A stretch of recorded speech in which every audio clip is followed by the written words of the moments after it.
So when we speak about when communities build schools and educators, are the ones that are coming from these communities, we need to celebrate them. Why did you think you couldn't find a school? What was the community like? Why is it that you felt that the schools around you wasn't providing the service that you were looking for? We have the minds of those children in our hands. And how children's brains develop. And it's amazing that they develop up to 90% of the adult brain before the ages of 5. They are getting all this information and everything that is available for them. It will be there and they will use it because their brains are developing so fast at that. For us, really, the journey started with our firstborn child. And so those are some of the things that were actually going on that led us to kind of have that thought. Welcome to another episode of Education Rising African Voices. And I am super happy to have you here listening to some inspirational people. My name is Diana Powell and I am the founder of IKAN Academy Group. IKAN Academy Group is an organization that's very much about the inspiration. It's about education. It's about opening opportunities. We tend to work in some of the most challenging regions around the world, and we are very much about the development of our communities on the continent. We're about the development of the children. It's about looking towards the future. It's about inspiring education and also shedding light to some amazing men and women and educators around the continent. So, what is the topic of today? Today, we want to focus on an amazing couple, to be honest. And we want our listeners to hear the journey. We sometimes, have this aspiration of, we want to set up a school and we don't really know how to actually go about it. And so we thought to ourselves, okay, let's have an episode where we're going to bring on some people that have actually done it and have been successful at it. And these are individuals that they not necessarily started out as educators. They were people in the community that actually saw a gap and a need. And so when we speak about when communities build schools and educators, are the ones that are coming from these communities, we need to celebrate them. And today we have an amazing couple, and I am not going to introduce them. They are going to introduce themselves. They're going to tell us who they are. They're going to tell us what region in the continent they're from, and they're going to tell us a little bit about our school, their school. Welcome. How are you both doing today? Oh, you look so smiley together. How are you doing today? How are you both doing today? We're okay. We're doing fine. And how are you? Nice to hear from you. I'm good. I'm just super excited. We've been in conversations for a while, and I'm actually looking forward to actually hearing your story as well. So would you like to introduce yourself, your school and the region on the continent you're from? Yeah. We are Trust and Maureen Nongo, and we have been married for 15 years now. Yeah. We have two children. Our eldest is 15 years, and our youngest is 10 years. And we stay in Kampala. We stay with them. Kampala is the capital city of Uganda. So our school is actually in Uganda, and Uganda is in the East African region. And so we happen to have our school in one of the suburbs of the capital city. And that's... Yeah. Did you mention the name of the school? Yeah, the name of the school. The school is called Pure Hearts Cradle Nursery and Primary School. Okay. Beautiful name. Before I ask him about how it all came about, I want to know about this name. How did this name come about? I love the name. I just love the name. Wow. Well, I don't know. I felt children have pure hearts. Their hearts are open to whatever you tell them, whatever you give to them. They're just pure, they're just honest, they're just open. And so voila, the pure Yes, yes. came about. That was one of the things that grabbed me was it, because when you think about pure hearts, it's just it makes us as educators feel that we are dealing with this pure minds, isn't it? We impress ourselves onto these minds, and we have the minds of those children in our hands. Educators are so important, especially in those formative years. So I want to know now, and I'm sure my audience also wants to know, how did this journey start? Yeah. What made you think I want to set up a school? How did it come about? Well, it's quite interesting. For us, really, the journey started with our firstborn child. When we had just had our firstborn child, he's called Jed. We tried to look for a school that could serve the purpose and the kind of education that we had wanted for him, and we couldn't. So my wife and I thought we would actually do homeschooling. Can I stop you there? Why did you think you couldn't find a school? What was the community like? Why is it that you felt that the schools around you wasn't providing the service that you was looking for? Yeah, so right before we got married, we kind of got some information about children and how children's brains develop. And it's amazing that they develop up to 90% of the adult brain before the ages of 5. So that was like eye-opening. We are like, wow, this so the impact of whatever we are going to do, the environment we are going to create for the children or for our children is like, it has to be so intentional, because they are learning, they are getting all this information, and everything that is available for them, it will be there and they will use it because their brains are developing so fast at that rate. Mm-hmm. And so we didn't want interference, first of all, like even with house helps. We were like, whatever house help we could bring might do the damage that we don't want. Mm-hmm. So because of that, we decided we are first going to raise this child alone, and they are not going to be interfered with at least for 5 years in their journey.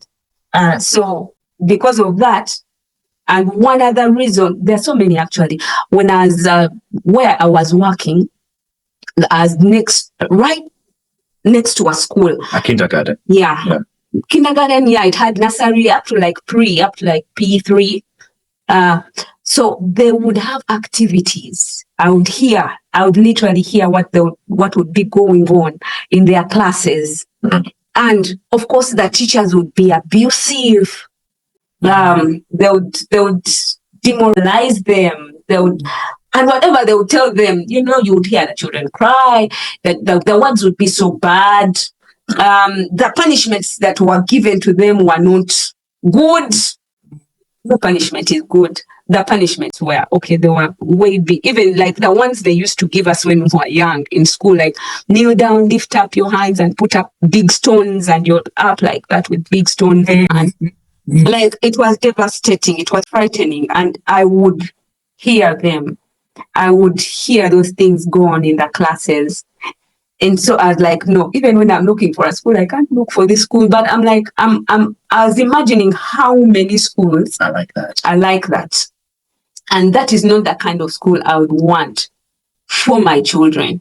So I'm actually either going to create an environment that is safe for them to be, or then, I don't know, get to an international school.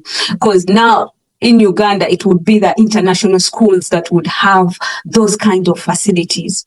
But again, we did not have the money. Yes. Yeah. So we were seeing all these things. The classes, another disadvantage is that I saw the classes were overcrowded. And so the children would not get the attention that they would need. You see, this child, this is happening to this one. Like, the teachers would be overwhelmed because the classes would be overcrowded. And then also deep within us, naturally, me, I don't know, I felt I just love teaching. I'm not a teacher by profession. but I just love teaching. And so those are some of the things that were actually going on that led us to kind of have the thoughts of having to now homeschool our children. Yeah. At that time, it is our child. Yeah. Okay, how did you make that jump? What was the catalyst that made you decide, well, okay, yes, we've started to homeschool and we are homeschooling. Now you want to now educate others. What was that push? What happened there? Okay. I think what happened was that one, it was never heard of that, like in Uganda that people like us would actually homeschool our children. So many people would be asking, what do you do? We say we are homeschooling. And even as we tried it out, it actually didn't work because, registrations, we had to connect with a school in South Africa. Then there was no infrastructure for homeschooling at that point. No, there was no infrastructure at all. We knew it was happening in other places of the world. So we were almost just trying it out. So what we did is we borrowed some books from a friend who was doing homeschooling, and we tried it out on our own. So along the way, my wife got in contact with a few educators, and then what we ended up doing was to actually merge the two. So we merged what we had learned from how homeschooling is done and what is done locally here. And we merged the two to come up with what we are doing. In the process, my wife also went and did some training with facilitating those kind of environments in international schools. So that sort of helped us. Now, when people saw that and how the environment we had created, when they looked at the environment, they came to our home because we were doing it at our home. They came to our home. They were like, I think I should bring my child. And a few months down the road, as their children started to improve and even seem a little bit better than what would be the local school standard, they shared the word with their friends, and that's how the school started to grow, one child at a time. Beautiful. So you turned your home into a school, basically. That was that's where you was at that point in time. So then, what made you now decide to take it one step further? First of all, how did you identify the school building? And tell me a little bit about the community where your school is within. Okay, so we were in a 2-roomed house, just 2 rooms. So as we were starting, of course, we needed to create an environment where still the people would trust us. So we located a house that was unfinished in the neighborhood. It was unfinished and it was unused. So it was an opportunity where, like, actually we have neighbors that have this house that is not finished. Could we talk to the owner and they give it to us? We didn't have money to pay like a lump sum or like we have money dedicated for this. We didn't have. So what we did is that we talked to the lady and asked them if we could just finish one room at a time. I think there were like 3 rooms on that building, but they were huge. They were big rooms. And we're like, let's complete, at least we plaster this one room. It was a very unfinished house, no cement, nothing. And then we tried to complete it, and we count like that would be some kind of rent.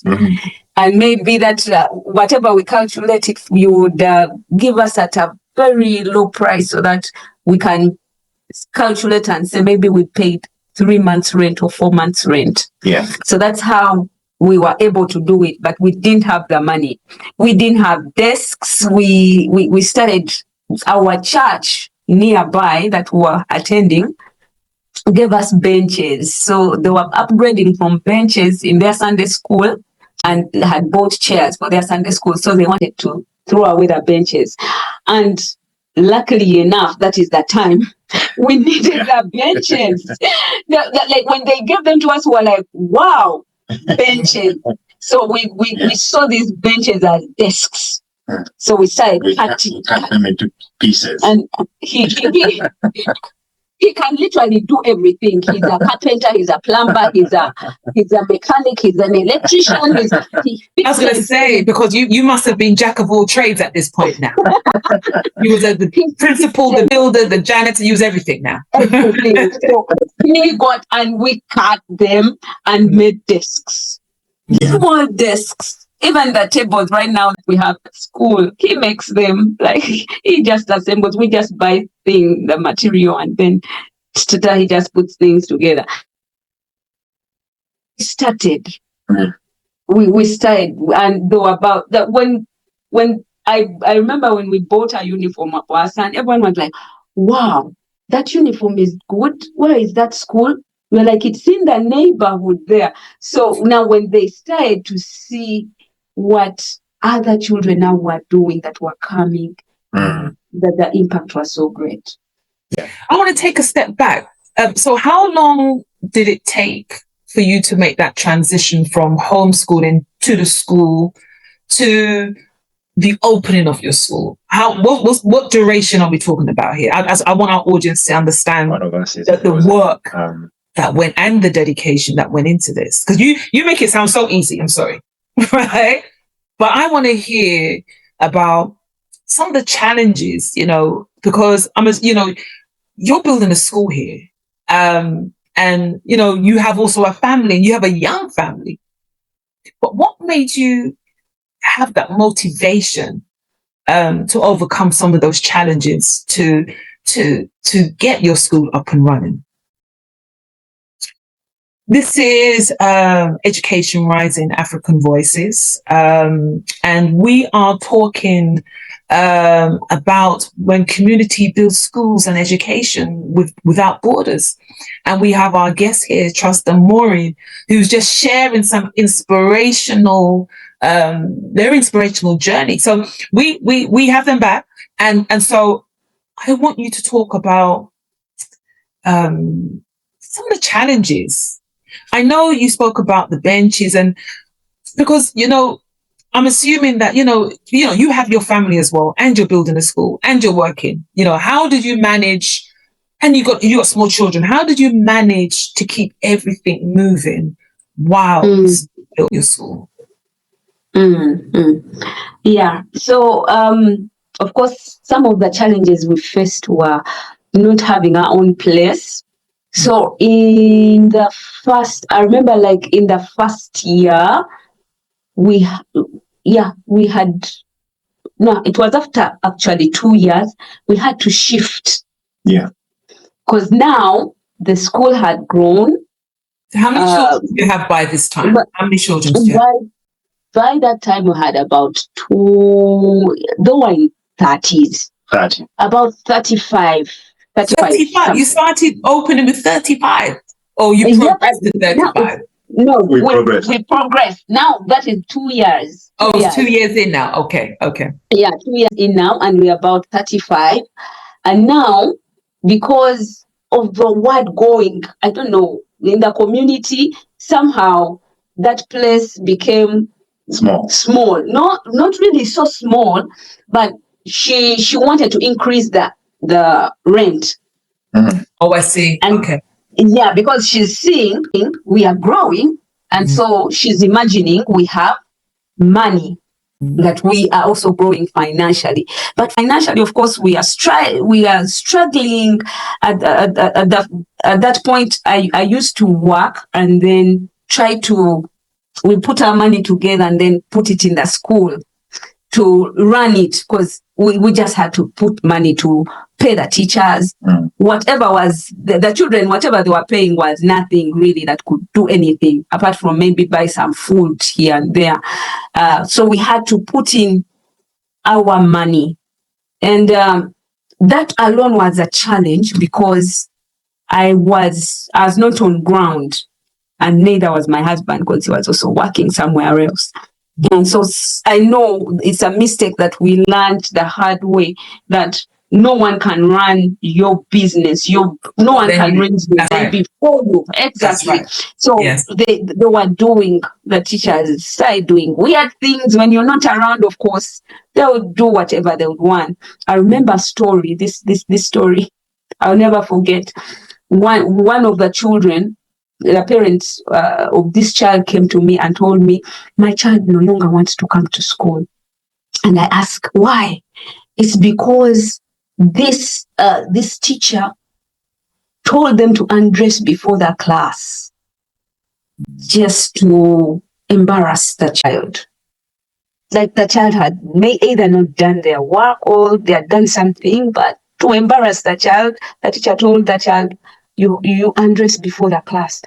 3 years. That child was 3 years. And the child literally refused to come back to school. Mm-hmm. And the trauma of the experience. Exactly. And imagine 10 years down the road, that child would still hide every time he would see that teacher. Mm-hmm. He would run and hide, even up to, because I'm still, that parent fortunately still has, we are still in the same community. She even still has children, another child in our school. And she's like, he runs away.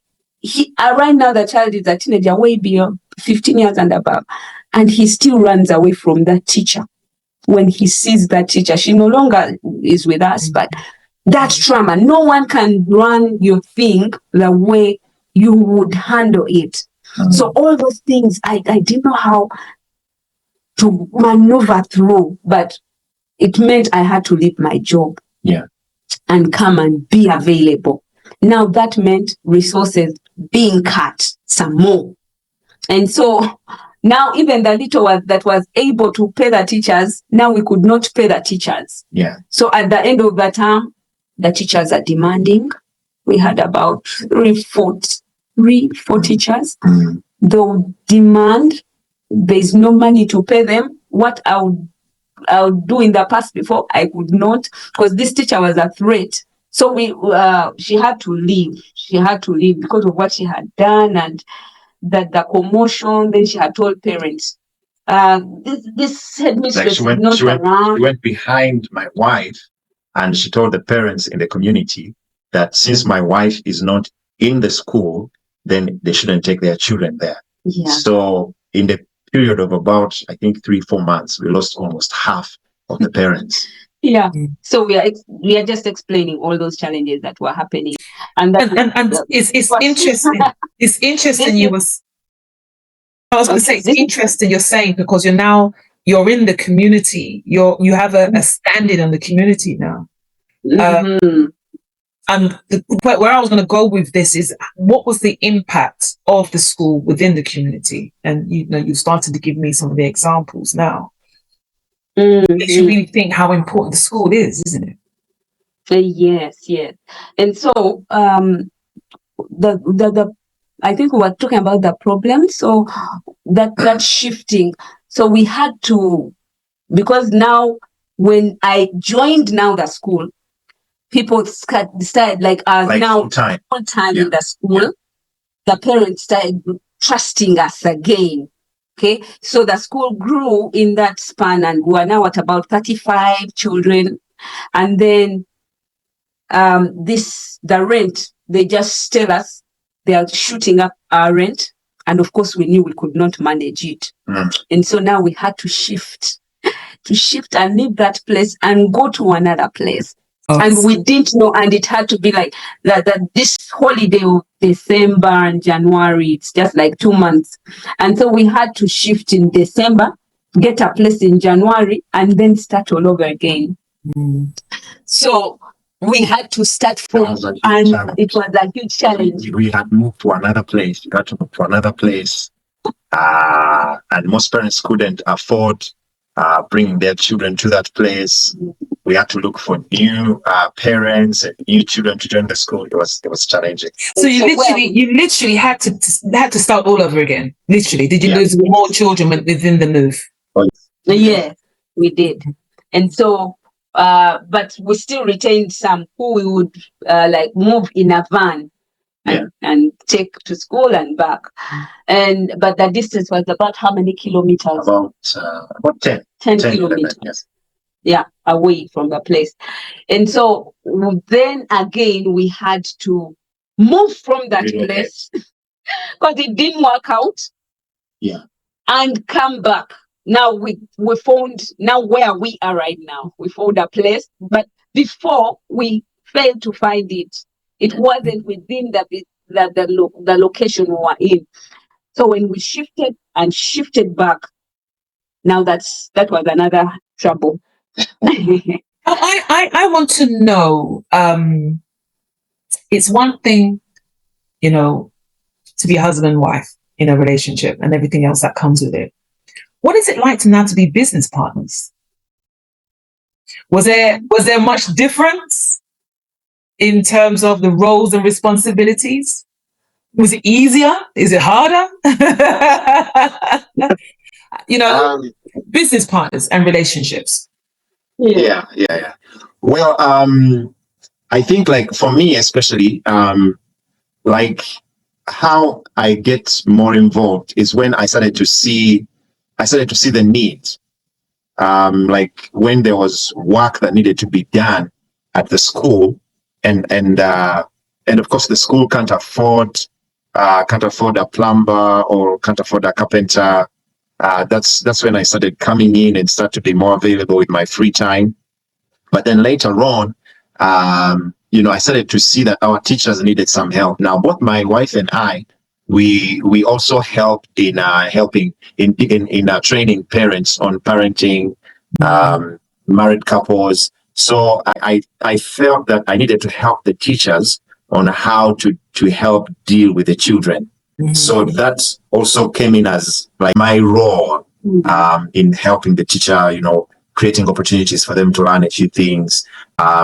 So we didn't really start out as business partners. I started coming in as a volunteer. Okay.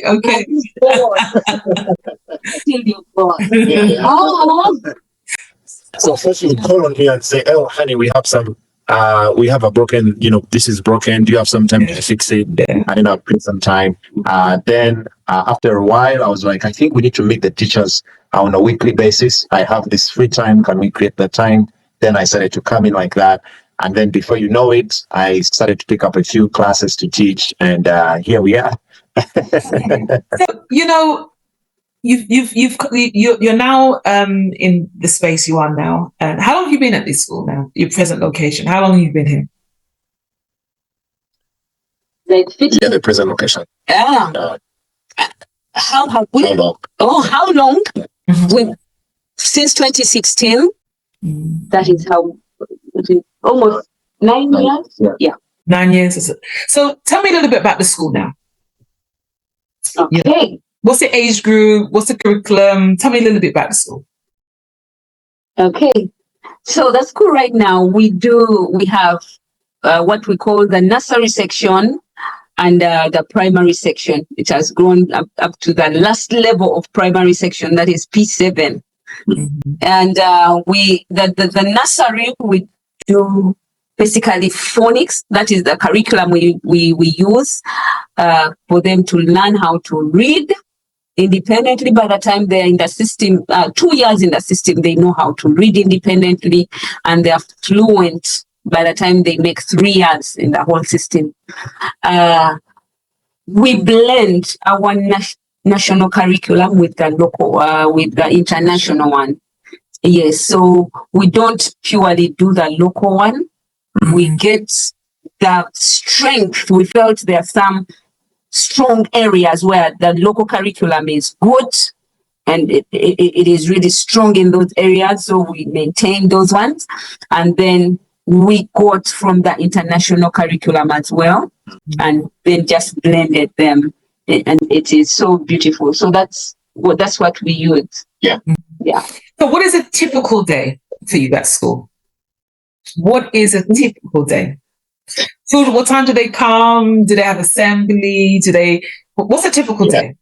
I know it's because with the little ones, I know you must be run off your feet with the little ones, right? But explain to us a typical day at school. Okay, so something we didn't say is that we have day and boarding. Now, for the boarding section, they actually stay with us. They stay with us. So a typical day for us actually begins as early as 4 a.m. Everyone gets up, we begin to get ready, and then by about 6, everyone is ready. We meet up for our morning devotion with all the children that we stay with in our home, which is also the school. And then after that, the teachers come in by 7. We have a pre-meeting with them at 7 to 7:30, and after that, everyone goes into their classes. On different days, we do parades. So after the first, on Monday and Friday. So on Monday, after their break time at around 10. That's about 10:30. 10:30, they go into a break. Into the parade. We meet them and we get to communicate a few things. Then we do that. We do that again on Friday. Tuesdays through Wednesday and Thursday, we are usually doing a devotion with them from 10:30 to 11 before they go back for their next set of lessons. Yeah. Then after that, at 1, they go out for their lunch. They have lunch. After lunch, they come back to classes at 2 p.m. And from 2 p.m., we have 2 more lessons. Each lesson is 1.5 hours. So from 2 p.m. all the way to 5, school is done and everyone is ready to go back home. But the ones in the kindergarten, their classes end by 3. By 3, they are done. So they go take a nap and wait for their parents to come pick them up. No, that's very late. Yeah. No, the one, the nursery, it's about midday. After lunch. Yeah, the after lunch. They do after lunch. Then after lunch, the ones who stay behind take a nap first. Then when they wake up, then that's when they do some activities as they wait for their parents to pick them, to do activities to do with their hand motor coordination. Yeah. Could be playing balls, could be Montessori activities. Yeah, and or sometimes viewing the screen that is on Fridays, done once a week as they wait for their parents. Yeah. Yeah, that is a typical day. But we continue because we have that boarding section, like he said. And for them, they have dinner at around 6.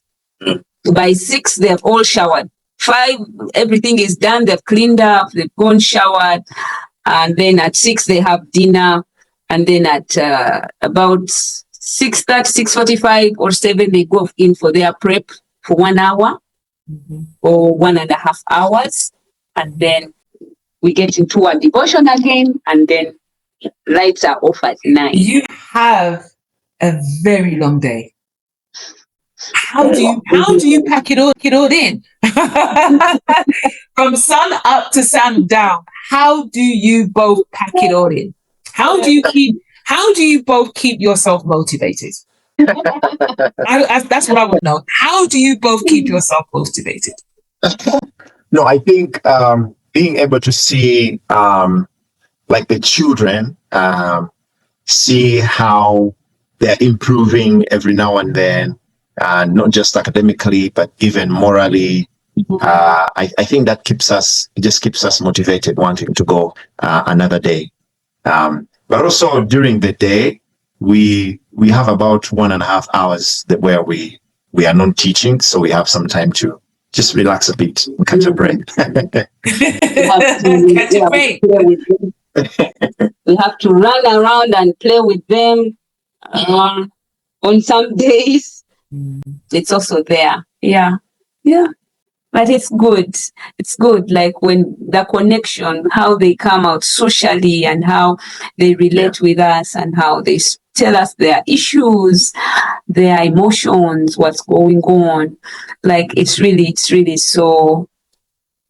It motivates us. Yeah. It motivates I think us. one thing that we realized was that we were not just going to be teachers passing on education to these children.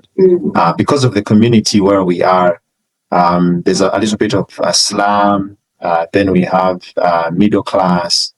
So our school, it's kind of right in the middle. It's not local school, and it's not international school. So some of the children that we actually get come from parents who may not really afford. They can't afford either.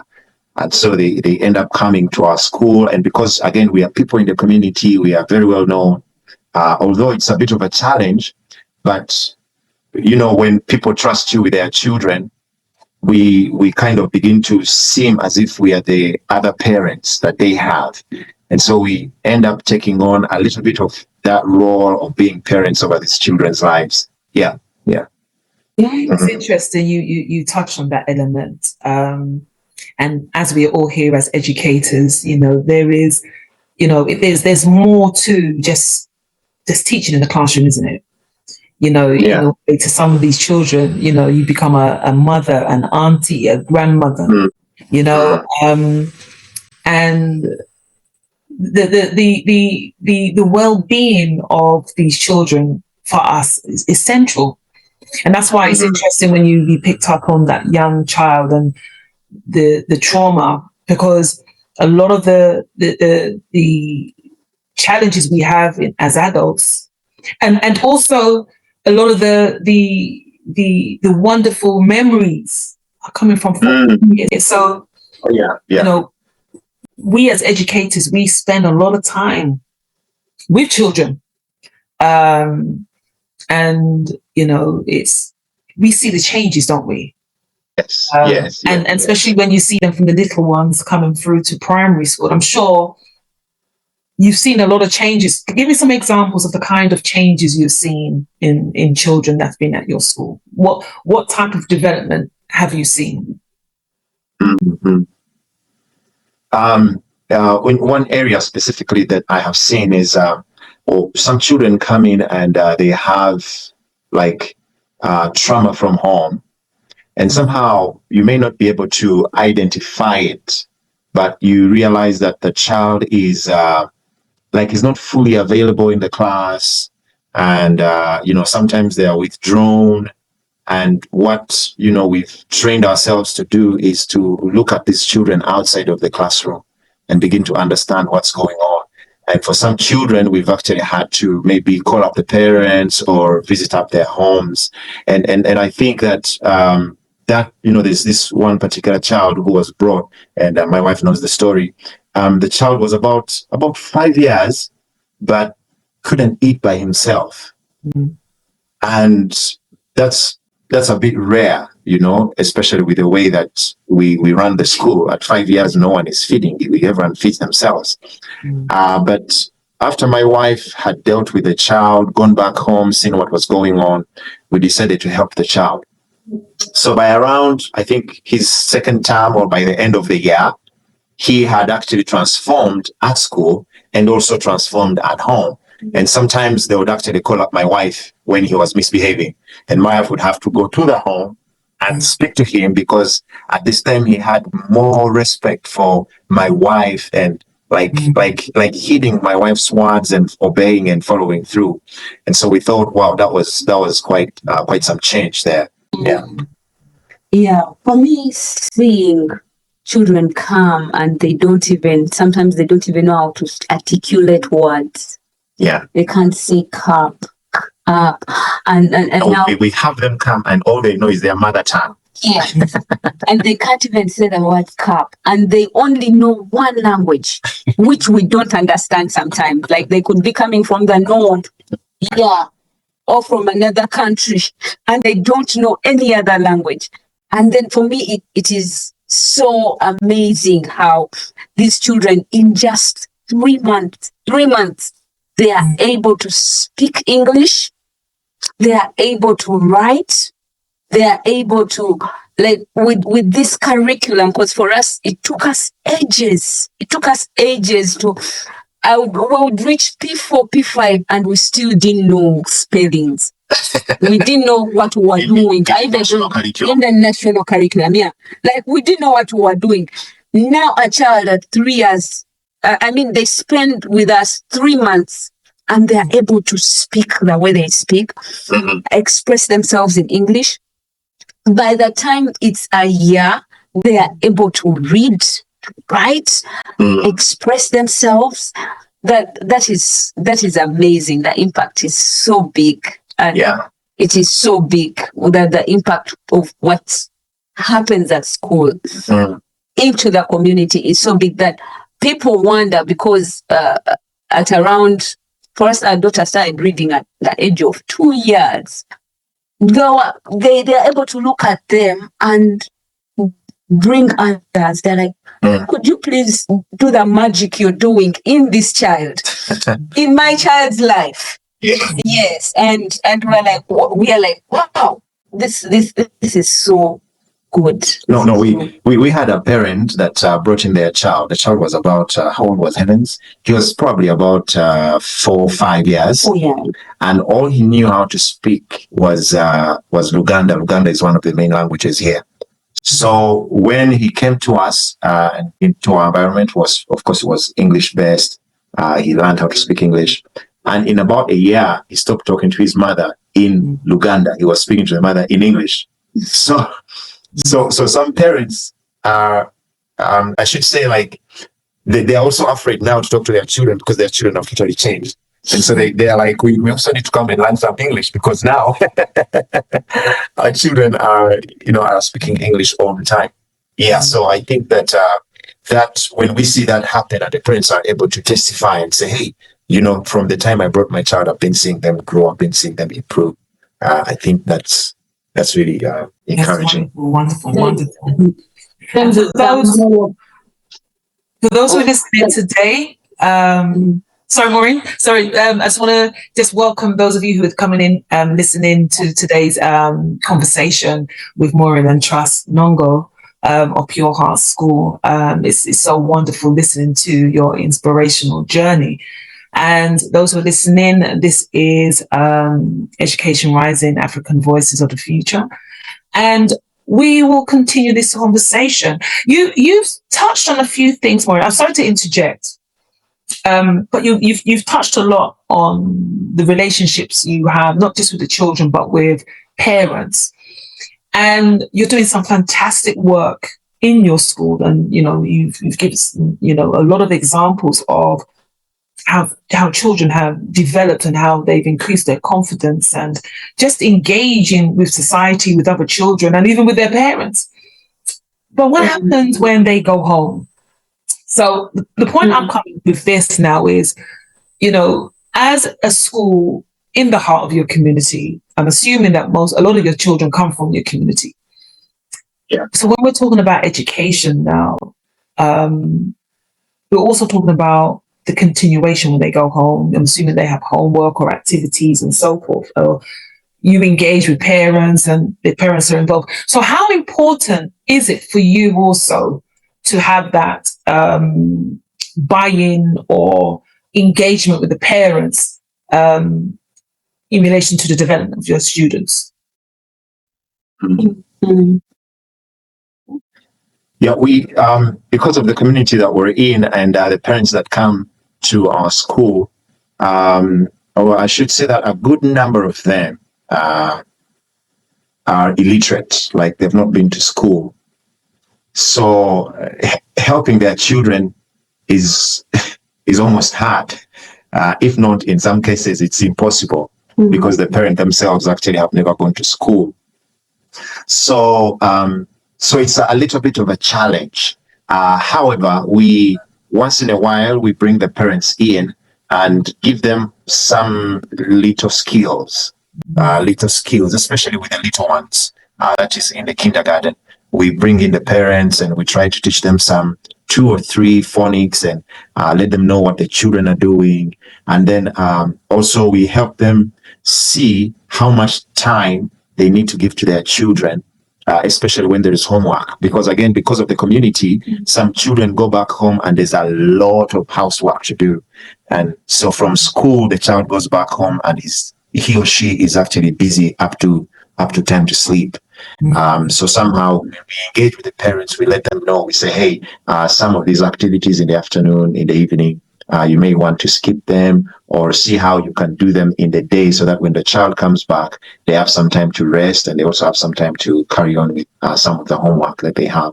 But a big challenge that we have is that most of our parents have not been to school.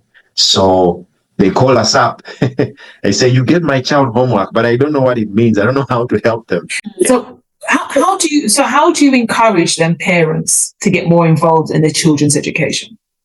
What sort of things do you do to encourage them to get more involved?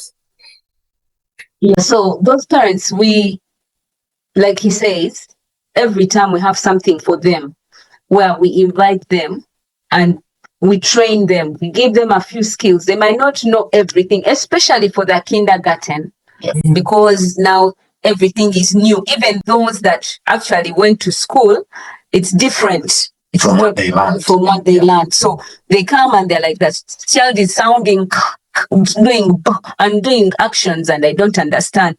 So we give them a few skills of how it is right now. And when the child comes, this is the best way that you can help them. Yeah. Yeah.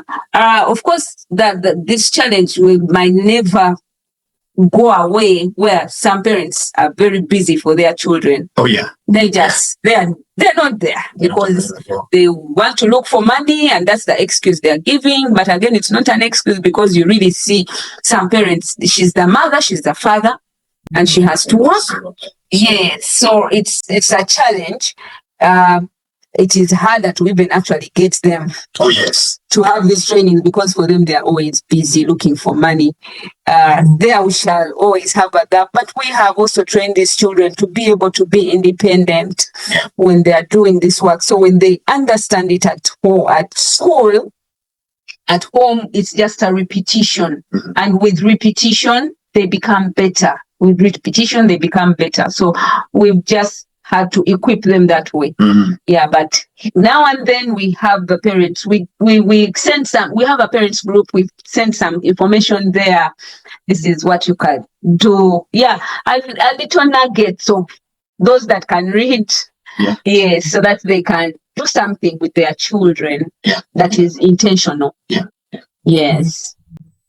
So, I'm just so taken back by your journey and the work that's taken, you this far, the determination, just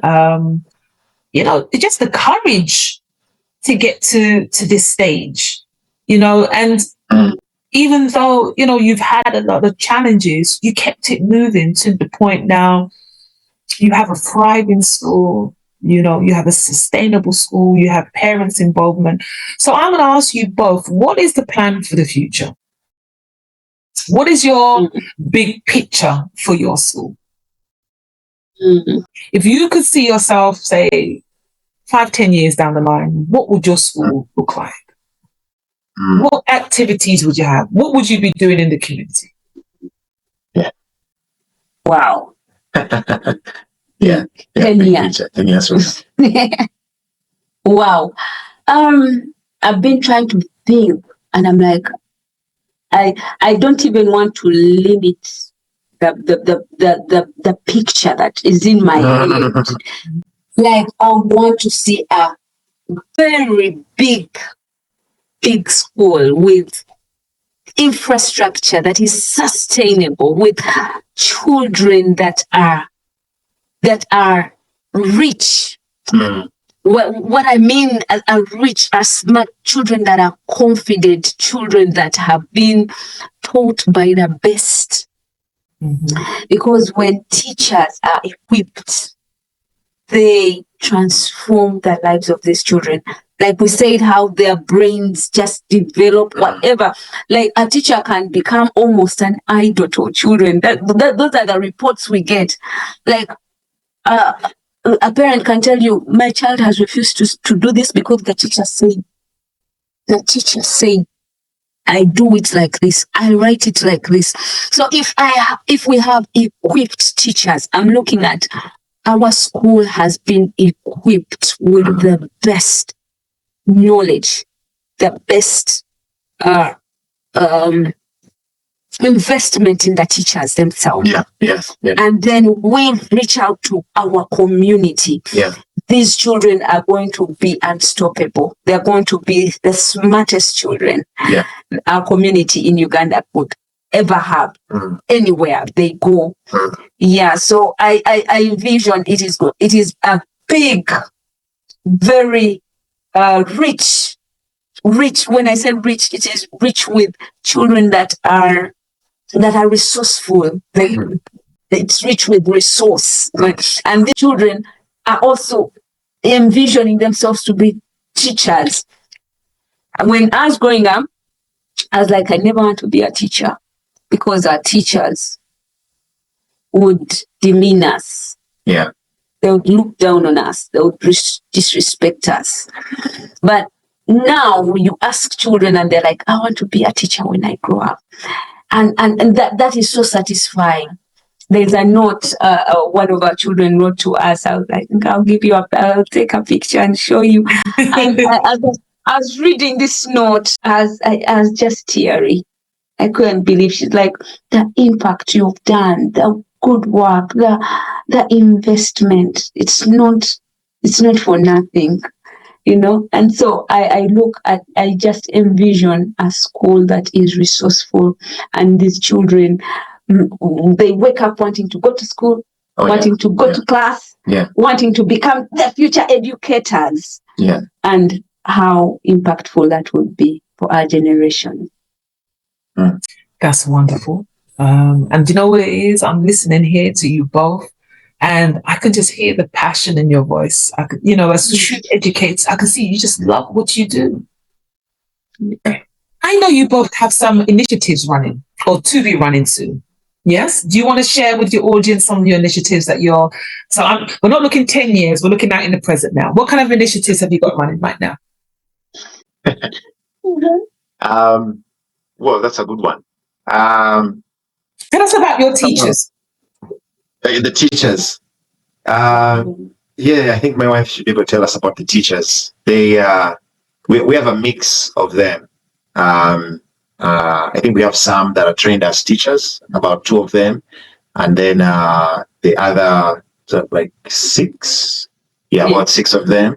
They are really not teachers. We just told them what we wanted them to do, showed them how we were doing what we were doing. They picked it up, so they are also teaching with us now.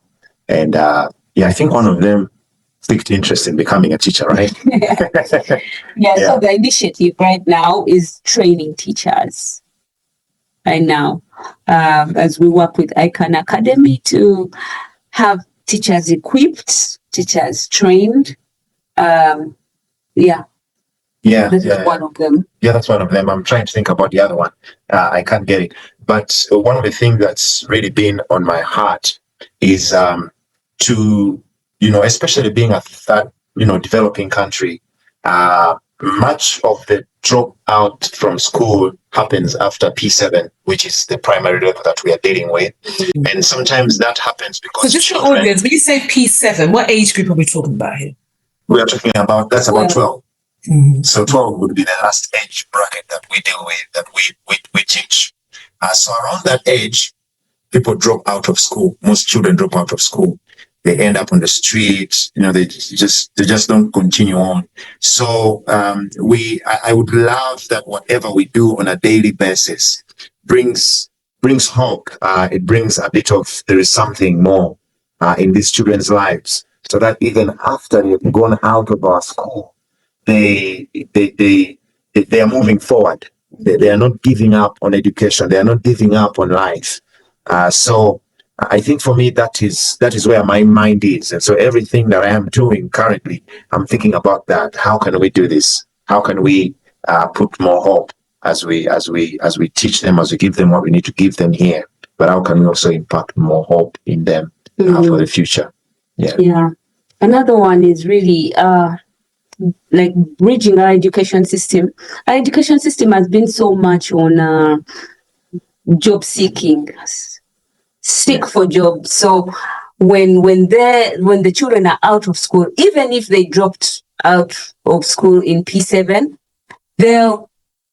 that's it. They haven't gotten any skill. Yeah. anything that can, get them something. And maybe because of that something, they can push themselves in school and finish. So one of the initiative is really to have our children not to be job seekers, but really they have the skills. Even when they get, they are out of school, that's around 12, 13 years, they can still do something that can generate money, income for themselves, and they can take themselves to school.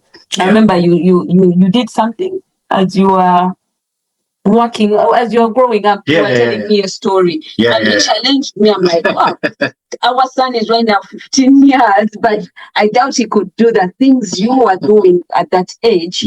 That, just helped him to get all these skills that now he can do electrical, what and everything that you're able to do. And I just love the both of you, and I just love your dynamics. And you are too humble, and I'm going to tell the audience that Tristan and Maureen are about to venture down an amazing initiative where they are not just mobilizing their own teachers, but they're also mobilizing other teachers and other schools in the area. And that in itself is an amazing feat, because they're not just about their school, they're very much about the education of their community. And Maureen, I'm going to ask you to continue sharing what you are about to venture and about to do in your community. Well, okay. Thank you so much. Yes, so we have an initiative where we are going to work with we've gathered about 7 schools now in Uganda, and we are going to, it's an initiative where we are going to train these teachers as we work hand in hand with IKAN Academy. We've created space at our school, and we are going to give it a push in January. Is it a push? Our first kickstart. We are kickstarting this in January. Towards the end of January, where the teachers that cannot be able to access the internet are able to come in the space that has been provided, where they're going to be trained and equipped on how to handle different situations, different children, how to handle different academic spaces, anything to do with academics. That will be in January. And the space is already available. We are just working on it. And as we're working in hand with IKAN Academy Group, thank you so much. And there is also an initiative to kind of work with the parents. I was going to say, that I remember you had discussed this, that the parents, and I think that's a wonderful, actually, which will be so impactful in educating our children. Yeah, because when the parents are also equipped and the schools are on the same page with the parent, with what is happening at home and at school, then education there is covered, like the whole scope. And so there's an initiative to work with the parents, to train parents to have adult education for some parents that are not been able to go to school. They can get literacy education and then be able to help their children to attain the education that we want them to have. So, and all this, we are so excited because it is something that is going to help our community. Become better. Yes, thank you. So as we close out, I know that there are people in the audience listening and being inspired by you both. So what would you tell the audience or the individual, the person listening now, how would you inspire them to start their own school? What would you say to them? If somebody said to you, I want to start my own school, or thinking about starting my own school, what would you say to them? Wow. I think I would tell them, I would say go for it, and know exactly the problem that you want to fix or that you want to meet, because when you think about the school, in quotes, it may necessarily not be a business. It's more of a service you are giving to the community. And so I would want to tell them, hey, go for it. Think about the problem you want to meet and then go for it. Think about it also as a service you're giving back to the community. Yeah. How would you tell them? I think definitely I'll tell them go for it. The benefits are so incredible. They are so The need is huge. It is huge. So it is one of the greatest need you be meeting in the community. And then it is so impactful because without education, I can just imagine we would not be here. We would not be speaking to you. We would be, I don't know, we would be lost somewhere because we are not impacted. Okay, impacted by life, by inspiration. These teachers pour out their lives. Yeah. Okay, in our lives, and they sacrifice. It teaches us a lot more just than paper. It goes beyond paper. The education where we are talking about, it goes to the skin, to the heart. Yeah. It's the heartbeat. The how a person reasons, how a person processes and is able to have compassion, have to reach out to people, it is just you don't want to say resources are holding me back. You can just start with whatever you can. Yeah. Whatever you have, you can start. We started with one child and went in that unfinished house. And here we are. And we don't know how, we didn't know we would get this far. Yeah. We are not yet there, but we are seeing the future is bright. Yeah. Yeah. The impact is so great that you will not ever regret starting. Yeah. Yes. I just want to say thank you to yourself, Trust and Maureen, your council, to share. You have shared your journey, you have shared your highs, you have shared some of the challenges, and I just want the listeners to hear, and what we try to do in the show, Education Rising African Voices, is to show some of the pioneers and, the people, the educators, the communities, as to what fantastic work is actually happening. We do know that they are working on the backdrop of a lot of challenges, but without people like Maureen and Trust, there would not really be a quality standard of education. These are individuals that have gone against all odds. I'm assuming also that people thought you would never do it, but you did. And they have many stories of children who have developed and who have grown within themselves and, academically, so that they can be thriving citizens in their country. Yes. So I just want to say thank you to both of you for coming here. And, I'm really looking forward to 2026 with the initiatives that you're developing within your community. And I'm hoping to see more schools popping up. Yeah. Yes. Yes. I hope to see more schools popping up. But I just want to say thank you to our listeners. This is African Rising, African Voices. And my name is Diana Powell from IKAN Academy Group. And I hope you have taken note, and I'm hoping that you have been inspired. These episodes bring on men and women to speak their truth, who are passionate about the development of the continent and want to see it grow and see the children thrive. So I hope you love this episode, and I will see you soon. Take care. I can only assume that you've come this far in the episode because you really enjoyed what you heard. So if you have, please like, share, comment. We need as much support as we can. The more you support us, the more we can grow the show. So see you in the next episode. Bye.